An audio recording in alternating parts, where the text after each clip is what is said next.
Do you all miss traveling as much as I do? Wanderlust is defined as a strong desire to travel, and I am definitely suffering from wanderlust right now. I want to point out to you a link that I am putting in the description of this video, which is a really neat article that I found that has all the other words that they could find in different languages that are sort of equivalent to wanderlust. And it's a really neat article. So after you watch the video, I encourage you to go down and click on it, the link in the description, and check it out. I was thinking about how long it's been since we've traveled anywhere. There's a lot of things that could fall into travel, okay? It could be a weekend getaway. It could be a 180-day world cruise or anything in between. But I guess for me, anytime you go on a trip or a travel adventure, it involves leaving your home, going somewhere else, and spending one or more nights there. So, and I'm not talking about, well, it can be staying with friends or family if it's someplace else you wouldn't normally go, you know what I mean? And you're not just spending the whole time in their house. So, you're actually getting out and doing things. But for the most part, for me, we don't do that. We don't go and stay with friends and family. I don't know. Staying in other people's houses freaks me out. I don't know why. I've never been comfortable staying in other people's houses. Is anybody else like that? Do you know what I'm talking about? I just always feel like I'm intruding. And I guess as introverts, home is kind of our relaxed, safe place. And so having to stay in someone else's home just feels really awkward to me. But anyway, so for us, it's almost always going to be a hotel or some kind of lodging. And I was looking back at my records to think about how long it's been since we've traveled for different types of trips, okay?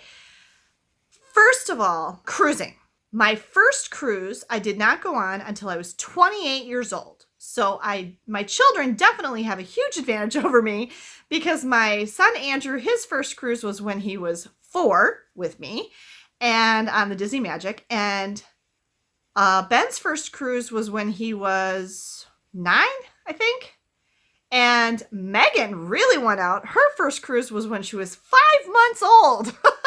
You can't even take a baby that young on a cruise anymore. But she got to go on the Disney Wonder when she was 5 months old and had a little baby life jacket with a hood. It was adorable. So I was 28 years old when I first went on my first cruise. And very disappointingly, this was the worst of the bunch. The longest span I had, aside from those first 28 years that I didn't get to cruise at all, between cruises was 12 and a half years. That span between when we went on the Disney, oh my goodness, they were both the Disney Wonder. That's so funny. The 12 and a half year span between the two longest span between cruises, we'd gone on the Disney Wonder in 2004. And then the next cruise I went on was the Disney Wonder in 2017. So it was 12 and a half years between cruises. That's the longest I've ever gone, except for those first 28 years, between cruises. I do not ever plan on letting it go that long again. Okay? Flying. The first time I ever flew, I was 9 years old. And you can hear all about that in this now infamous video, which I will link up here. Seriously, guys, if you haven't watched this, you have to watch this video. It's horrifying and hilarious all in one. Okay, my kids, let's see, the first time Megan flew, well, obviously she was probably also 5 months old. Yeah, it would have been that same trip. Andrew, I know, had been to both coasts twice each by the time he was 2. So yeah, that kid got an early start on flying. And Ben, first time he flew, he was less than 1. Yep, he was less than 1. We went to Disney World and he was like 10 months old. So yeah, my kids all got very early starts at flying. My first time flying was, I was 9 years old. And the longest I've ever gone between flights, I figured out, was 2.5 years. So, and that was actually as an adult once I had kids. And it was when I had 3 kids and, money and stuff. We just had a stretch there where we couldn't afford to go on a trip that involved flying. So that's not too bad. And I definitely don't think I'll ever go that long without flying again either. Okay, and then for any trip, and so this would include like, driving away for a weekend or whatever, the longest I've ever gone without traveling somewhere is 8 months. And at the time I'm filming this video, that is how long it has been since I last traveled. Or about the time this video is going to go up, it's been 8 months. Because the last time that we went on a trip anywhere was when we spent a long weekend, like a 4-day weekend in the Twin Cities. And I have a whole series of videos from that trip. That was when I put up all the videos about Great Wolf Lodge in Bloomington, Mall of America, all the attractions at Mall of America. We also went to the zoo that weekend. So that was our last trip. And so right now, the longest time I've gone in my entire life without traveling is 8 months. And, well, maybe not when I was really little. We might have only traveled like once or twice a year back then. But I don't know. I don't remember that, so that doesn't count. But anyway, for as long as I really can remember, it's been 8 months. And so since I'm sure we're going to pass 8 months here in the next, few months, this time, right now, during the pandemic, is going to be the longest time in my life that I can remember without traveling. Who else feels like I do? Give me a thumbs up down below if you do. So yeah, this is hard. This stinks. I don't like not being able to go anywhere. I mean, literally until June, we're not even supposed to leave our house. So I know there's people who are doing it. I know there's people who are going around, but I mean, like the governor did open the state parks, and I ordered a Wisconsin State Park sticker, an annual sticker. It hasn't come yet at the time I'm filming this, but that lets us go to all 66 state parks for the whole year without having to pay daily admission. So I did order that, and I definitely plan on using it. There are 3 to 5 very close to us that we could easily, go to a couple in one day, even if we wanted to. There's a bunch more that we could, easily make a day trip. The one problem is a lot of them are located in parts of the states that are really hard hit by the virus. Over in the east side of the state and the southern part of the state.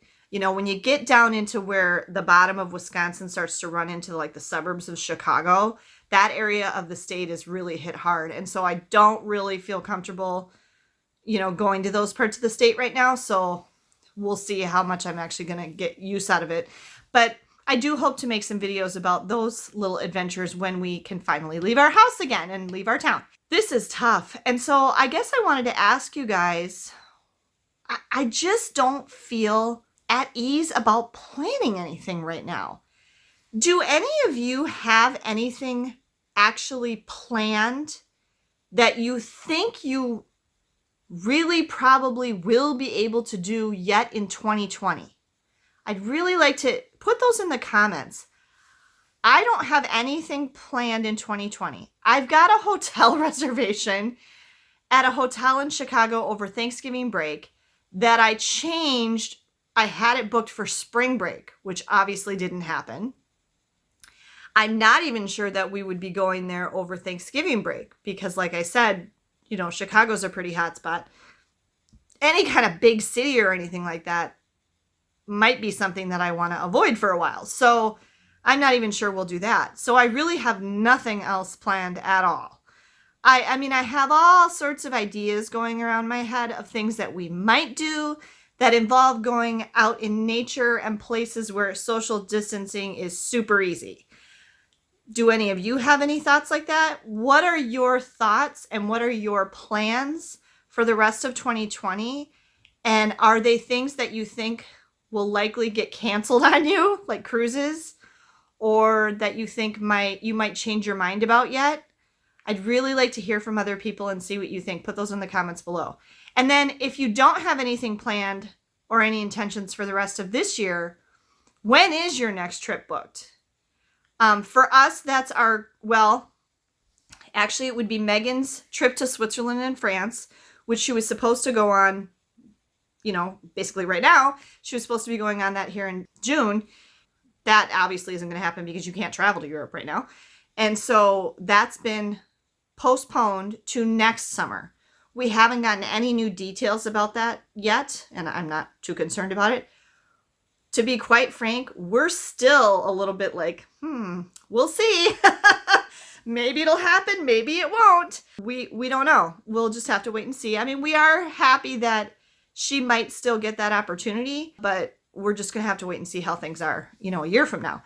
That would be the next thing that we have booked. And I definitely will go back to, if she does do that, I definitely want to either go meet her at the end of her trip in France and do some stuff as a family in Europe, or I will do something with Ben and Andrew together here in the United States while she's in Europe. So that would be the first thing that we kind of have planned, and that would be like June of 2021. Otherwise, we do have a Disney Dream Cruise booked for August of 2021, but I'm still a little bit debating about that one too. I want to see what happens with the cruise industry. I want to see what happens as cruises start to go again and see where things are at with the vaccine. If we have a vaccine by then, great. But if we don't, I might rethink that one too. I might postpone that to a later date. I don't know. So that's where I'm at with travel. Where are you guys at with your travel planning? I'd really like to hear from other people. Okay, and then what do we do about this Wanderlust? What do we do? I see all the time all these ideas of, make Disney food at home. So many people are doing that. And I don't want to make Disney food at home. First of all, as I'm sure if you've been around and watched my videos for a while, I hate cooking. I hate cooking. And so I certainly don't want to do something I hate in an attempt to create a food that I would normally get at Disney. That whole thing just sounds depressing to me because I don't want to eat the food at home because, first of all, I hate cooking, and so I'm not going to do a good job of it, and so it's not going to taste like it does there. I want to eat the thing there. I want to eat the Disney food at Disney. That's part of the experience of being at Disney. Does anybody else agree with me on this? Megan does. But I don't know, all these people are making Disney food at home and think it's the greatest thing ever. Who's out there? Give me a thumbs up or comment down below. If you're like me, you don't want to eat the food from other places at home. You want to eat the food from other places at the other place. If you're like me, let me know. And then the other thing is all these virtual tours, okay? Which is great. Yes, you can take a virtual tour of all these museums, all the national parks. You can take a virtual tour. That's fantastic.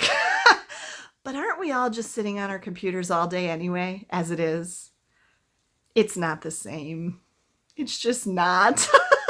I want to go to the place. I want to do the travel. I want to feel the air and breathe it.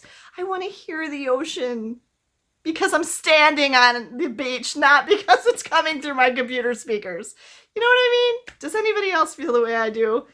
For me, the substitutions that you can create at home are just that. They're substitutions and they are subpar. So if you feel the way I do and you have Wanderlust bad, let me know in the comments below. Let me know what your plans are, what you're hoping will be a realistic thing that you can do next. I'd really love to hear from you guys. Hang in there. Hopefully, we'll be able to travel again soon. Thanks for joining me today, guys. If you haven't subscribed to my channel, please be sure to do so. And safe travels.